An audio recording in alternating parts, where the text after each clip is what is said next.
Meus irmãos, bom dia, graça e a paz do Senhor Jesus. Graças a Deus podemos estar novamente na casa do Senhor, depois desta semana abençoada, e estarmos aqui no primeiro dia da semana para dedicar-nos ao nome do nosso Deus. Graças a Deus por isso. E hoje pela manhã é um dia de Santa Ceia, um dia de celebração, de festa, de júbilo entre nós, porque nós podemos estar celebrando a Santa Ceia do Senhor, e isso com certeza tem um significado extremamente grande para você, para nós, para a igreja do Senhor. Então nós precisamos sempre estar com os nossos corações gratos a Deus por tamanha salvação. Eu convido os irmãos a abrirem suas Bíblias em Romanos capítulo de número 8, preparando-nos assim para a Santa Ceia do Senhor. Romanos capítulo de número 8, versículos 31 a 39. Romanos 8, 31 a 39. É um texto conhecido, eu creio por grande maioria. Nós cantamos este cântico, nós falamos, pregamos às vezes sobre este texto, e nós vamos lê-lo novamente. Romanos 8, 31 a 39. Que diremos, pois, à vista destas coisas? Se Deus é por nós, quem será contra nós? Aquele que não poupou o seu próprio filho, antes, por todos nós o entregou, porventura não nos dará graciosamente com ele todas as coisas? Quem tentará acusação contra os eleitos de Deus? É Deus quem os justifica. Quem os condenará? É Cristo Jesus que morreu, ou antes, quem ressuscitou, o qual está à direita de Deus e também intercede por nós. Quem nos separará do amor de Cristo? Será a tribulação, a angústia, perseguição, fome, nudez, perigo, espada? Como está escrito, por amor de ti, somos entregues à morte o dia todo. Fomos considerados como ovelhas para o matadouro. Em todas estas coisas, porém, somos mais que vencedores por meio daquele que nos amou. Pois eu estou bem certo de que nem a morte, nem a vida, nem os anjos, nem os principados, nem as coisas do presente, nem do porvir, nem os poderes, nem a altura, nem a profundidade, nem qualquer outra criatura poderá separar-nos do amor de Deus que está em Cristo Jesus, nosso Senhor. Que coisa linda, né, queridos? Ler esse texto, a gente sente este conforto do Senhor, esta esperança a qual Paulo está falando nos versículos anteriores a estes em que lemos, desta esperança. E o fato, queridos, é que Paulo ele está colocando assim: que diremos, pois, à vista destas coisas?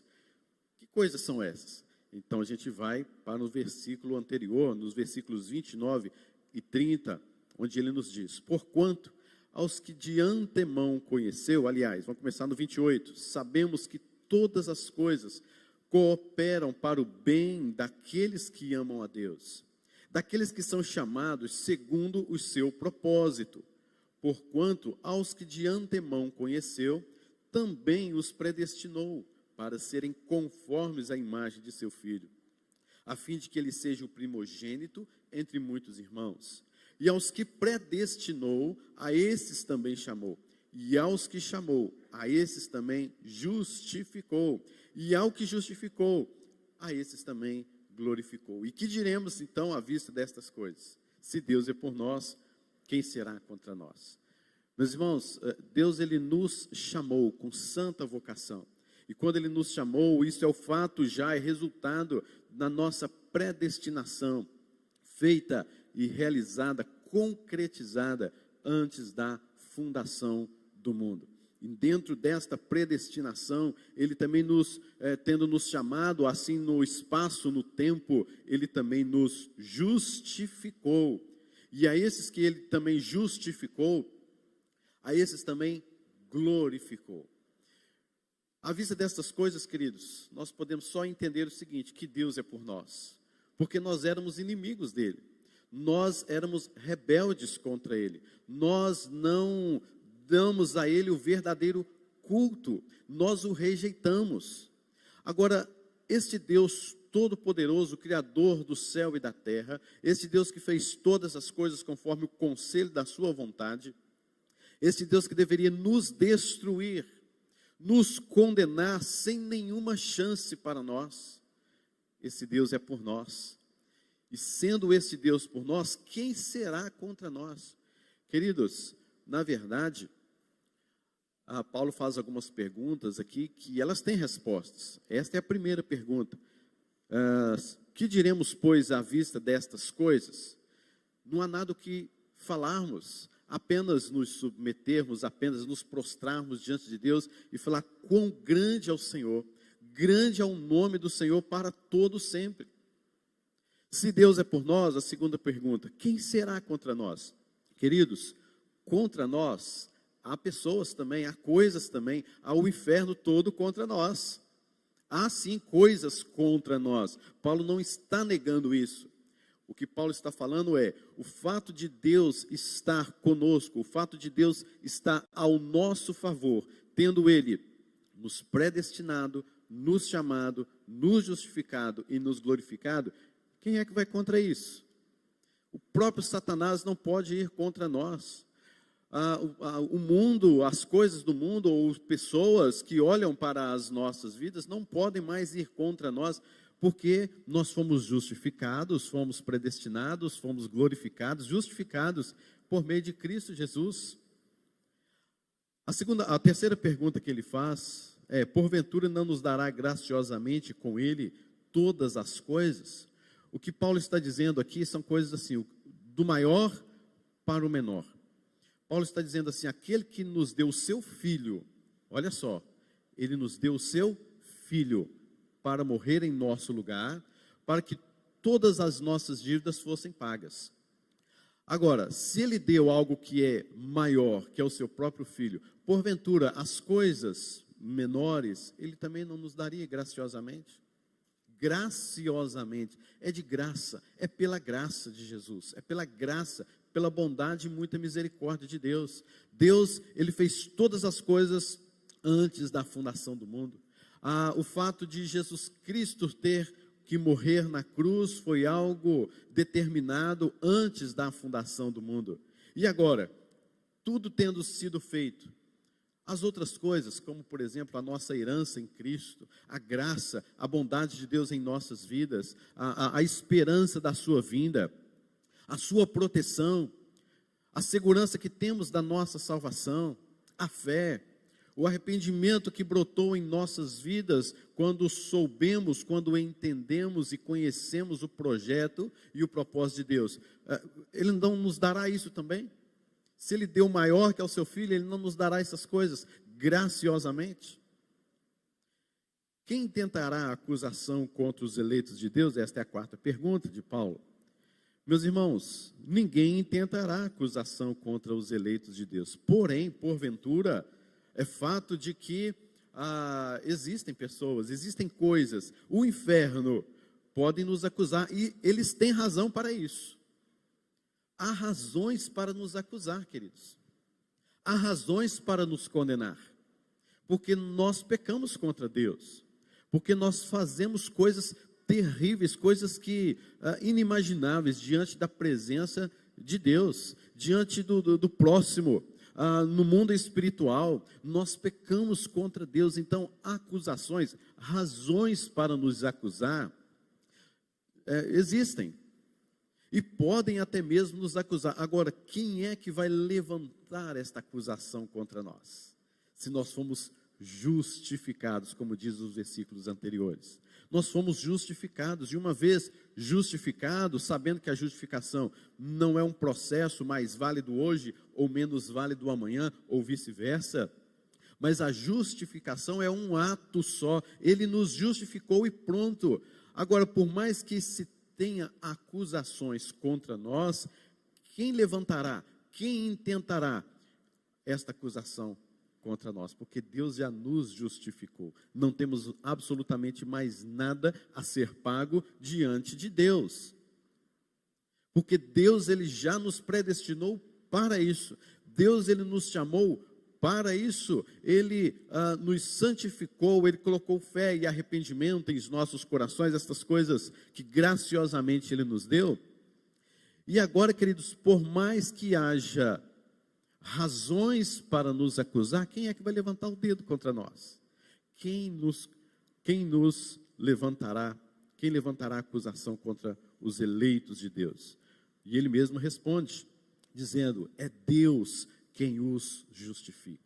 Queridos, não vem de nós, não são as nossas justificações, não são as nossas obras, não é aquilo que eu acho como deve ser. Deus é quem nos justificou. Então, queridos, o que a gente vê é, Deus nos criou, nós caímos em pecado, mas Ele nos redimiu, e foi da disposição dEle, foi algo voluntário dEle, foi algo na essência de Deus, no amor de Deus por nós. Então, baseado neste amor de Deus, Ele nos justificou. Queridos, se não houvesse justificação, nós não teríamos paz com Deus. O capítulo de número 5, versículo de número 1, nos diz, justificados, pois, mediante a fé, algo dado graciosamente por Deus, temos paz com Deus. Esta paz não é esta paz sentimental, não é esta paz que a gente tem agora, eu estou tranquilo, estou em paz, mas é uma paz relacional, até porque nós estávamos em guerra contra Deus, nós odiávamos a Deus, nós éramos filhos da desobediência, filhos da ira de Deus, nós andávamos segundo o curso deste mundo, segundo os filhos que também são chamados de filhos da potestade do ar, porque nós éramos desobedientes a Deus. É Deus quem os justifica.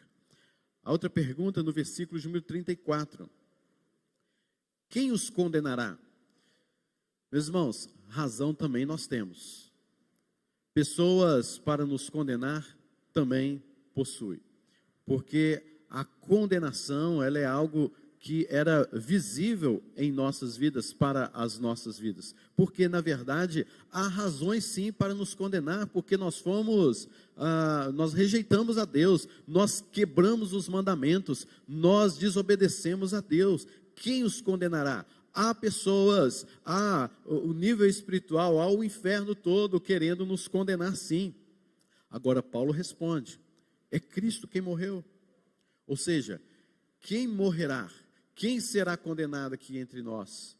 Porque Cristo morreu por nós. Ou antes, quem também ressuscitou, o qual está à direita de Deus e também intercede por nós. Cristo morreu, Cristo ressuscitou, Cristo intercede por nós. Cristo é o nosso sacrifício. Cristo é aquele que ressuscitou para nos dar vida. Cristo é quem intercede por nós. Então, queridos, a nossa justificação, a nossa salvação está garantida por Jesus, porque Ele é quem intercede por nós, porque Ele é quem ressuscitou para nos dar vida, porque Ele está sentado à direita de Deus Todo-Poderoso. Diante disso, de acusações que existem, mas não podem ser mais levantadas, de condenação que existe, mas não pode ser mais condenado, porque Cristo morreu por nós. A outra pergunta de Paulo é, quem nos separará do amor de Cristo? Coisas existem que podem nos separar do amor de Cristo. O que Paulo está dizendo é que estas coisas, mesmo existentes, mesmo no nosso dia a dia, na nossa vida, apesar de que elas existem, mas elas não podem trazer o peso de uma guerra que vai ao ponto de nos separar deste amor de Deus. Por exemplo, tribulação. Existem tribulações nas nossas vidas? Existem. Elas não são coisas invisíveis. Quando você recebeu a Cristo Jesus, esta salvação, esta justificação, as tribulações não pararam de existir, elas existem. A angústia, existe angústia na nossa vida? Existe. Existe a perseguição, existe o fato de passarmos por necessidades como fome, nudez, existe o perigo, existe espada, todas estas coisas estão presentes em nosso mundo. O fato é que Paulo está colocando aqui que estas coisas, mesmo existentes, na sua total essência, talvez até mais ainda agravantes, Porque Paulo, se você for olhar o contexto um pouco mais anterior, você vai perceber que Paulo, ele estava falando das suas perseguições, a perseguição contra ele, porque agora ele é um cristão, porque agora ele é do Senhor, e ele também foi justificado, ele experimentou todas estas coisas que Deus deu para ele, deu para nós a justificação. Então estas coisas como tribulação, angústia, Paulo está colocando aqui para fora os seus sentimentos como um cristão. Paulo está colocando aqui para fora aquilo que o cristão justificado vive por conta exatamente de ser um cristão. Ele não está dizendo, essas coisas foram anuladas. O que Paulo está dizendo é, estas coisas existem, elas estão presentes na sua essência, de forma ainda mais agravante para todos aqueles que seguem a Jesus, para todos aqueles que foram justificados em Cristo Jesus. Porque, queridos, quando ele diz, quem tentará acusação, quem os condenará, não é porque Paulo estava tranquilo, só pronto, agora acabaram, né? Os homens chatos, perseguidores, se acabaram, ninguém mais vem levantar acusação comigo, isso foi anulado. Não, muito pelo contrário, tinha gente acusando Paulo, tinha gente condenando Paulo, eram coisas reais acontecendo.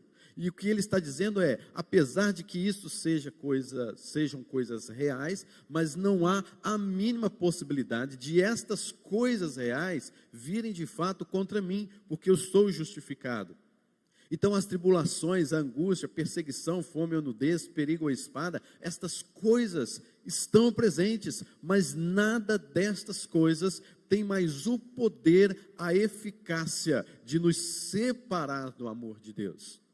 É tanto que ele diz no versículo de número 36, por amor de ti, olha só, por eu ser agora um cristão, por eu ter sido agora alvo do amor de Deus, nós somos entregues à morte. Paulo acabou de dizer que a morte não pode, ele vai dizer no versículo 38, a morte não pode nos separar do amor de Deus, mas a morte está presente no nosso meio. Somos entregues à morte, à perseguição, o dia todo. Gente, é o dia todo, pensa, o dia todo alguém te acusando, o dia todo alguém te falando, mas você fez isso, mas você fez aquilo outro, eu te falei, olha, agora você vai ser acusado, agora você vai ser condenado, a acusação sua é essa, pensa isso o dia todo no seu ouvido. Somos entregues à morte o dia todo, fomos considerados como ovelha para o matadouro, ou seja, aquela ovelha era condenada, aquela ovelha precisava ser morta, ela precisava de ir ao matador, ela precisava de ser sacrificada. Então Cristo Jesus, olha que coisa maravilhosa, né? Cristo Jesus é esta ovelha que se entregou por nós. Ele é quem foi acusado, ele é quem foi condenado em nosso favor. O salário do pecado é a morte, Cristo Jesus recebeu o salário por nós.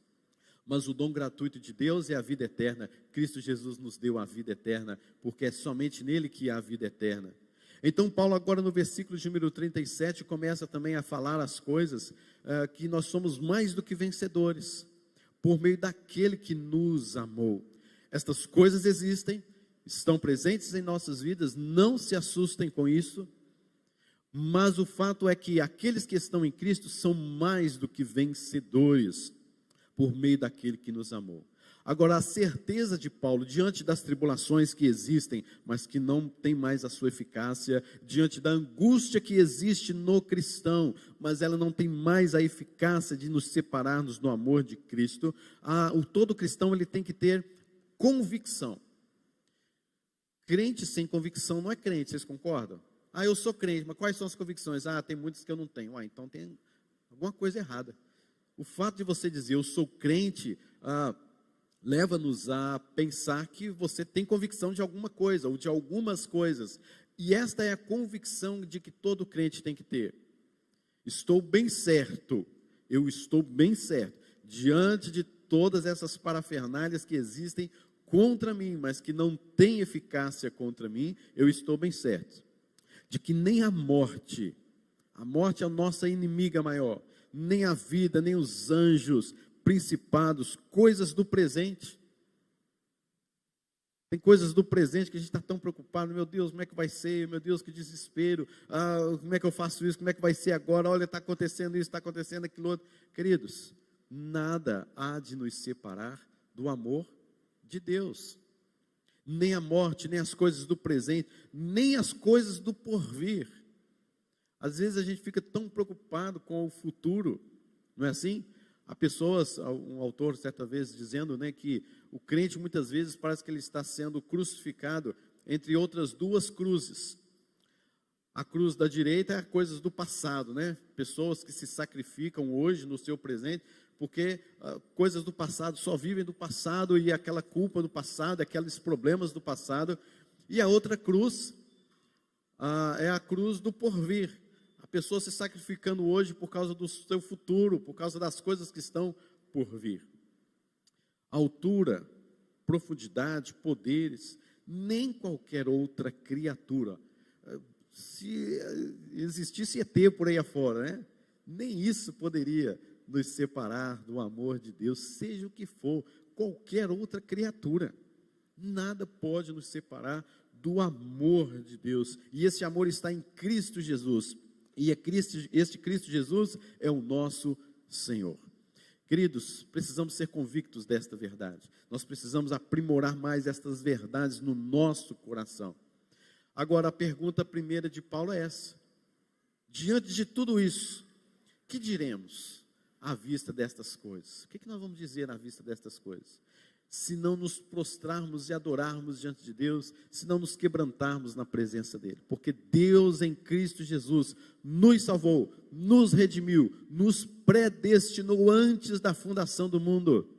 Ele nos chamou, Ele nos justificou e Ele nos glorificou. Nós somos salvos pela graça, nós somos salvos por intermédio de Cristo Jesus. E por mais que tenha acusações, e tenho mesmo, por mais que tenham condenações, e elas existem mesmo, há razões para isso, por meio de Cristo Jesus, nós somos salvos, iremos para o céu, gozaremos da presença celestial eternamente, por meio de Cristo Jesus. Enquanto aqui estivermos, nada, absolutamente nada, nos separa do amor de Deus que está em Cristo Jesus. Amém, queridos? E a Santa Ceia é exatamente isso. É uma prova de que Jesus Cristo está no nosso meio. Jesus Cristo está aqui. E por mais que você seja quem for, justificado uma vez por Ele, Ele está presente aqui e há de te abençoar, de fortalecer a sua fé, em nome de Jesus. Vamos orar ao Senhor. Deus bendito, Pai de amor, de infinita misericórdia, de bondade. Senhor, que diremos à vista destas coisas? O Senhor, ó Deus, que era contra nós, o Senhor está por nós. Nós louvamos o Teu nome porque é prova do Teu amor, que nos é suficiente, que é melhor do que a vida. Por isso, ó Deus, nós pedimos que o Senhor venha fortalecer a nossa fé. E neste momento da Santa Ceia, que possamos nos lembrar, de relembrarmos de que absolutamente nada nos separa do amor de Deus. As tribulações existem, as angústias, mas o Senhor está conosco. Podemos até mesmo passar por terríveis necessidades, mas o Senhor está sempre conosco e elas nunca nos separarão. Nem espada, nem sequer a morte poderá separar-nos do Teu amor. Isso é graça do Senhor. Não há o que dizer à vista destas coisas. Pai querido, abençoe o Teu povo, que nesse instante se alimentará do Teu alimento espiritual, das Tuas verdades, do símbolo do corpo e do sangue de Cristo. Que o Senhor venha verdadeiramente fortalecer a nossa fé, para que possamos dizer assim como Paulo: estou bem certo. E que assim, Senhor, ao alimentarmos da Tua santa ceia instituída pelo Senhor, possamos, ó Deus, fortalecer esta certeza em nosso coração, de que nós vivemos em Cristo Jesus. Nós Te louvamos e bendizemos ao Teu nome nesta manhã, em nome de Jesus. Amém.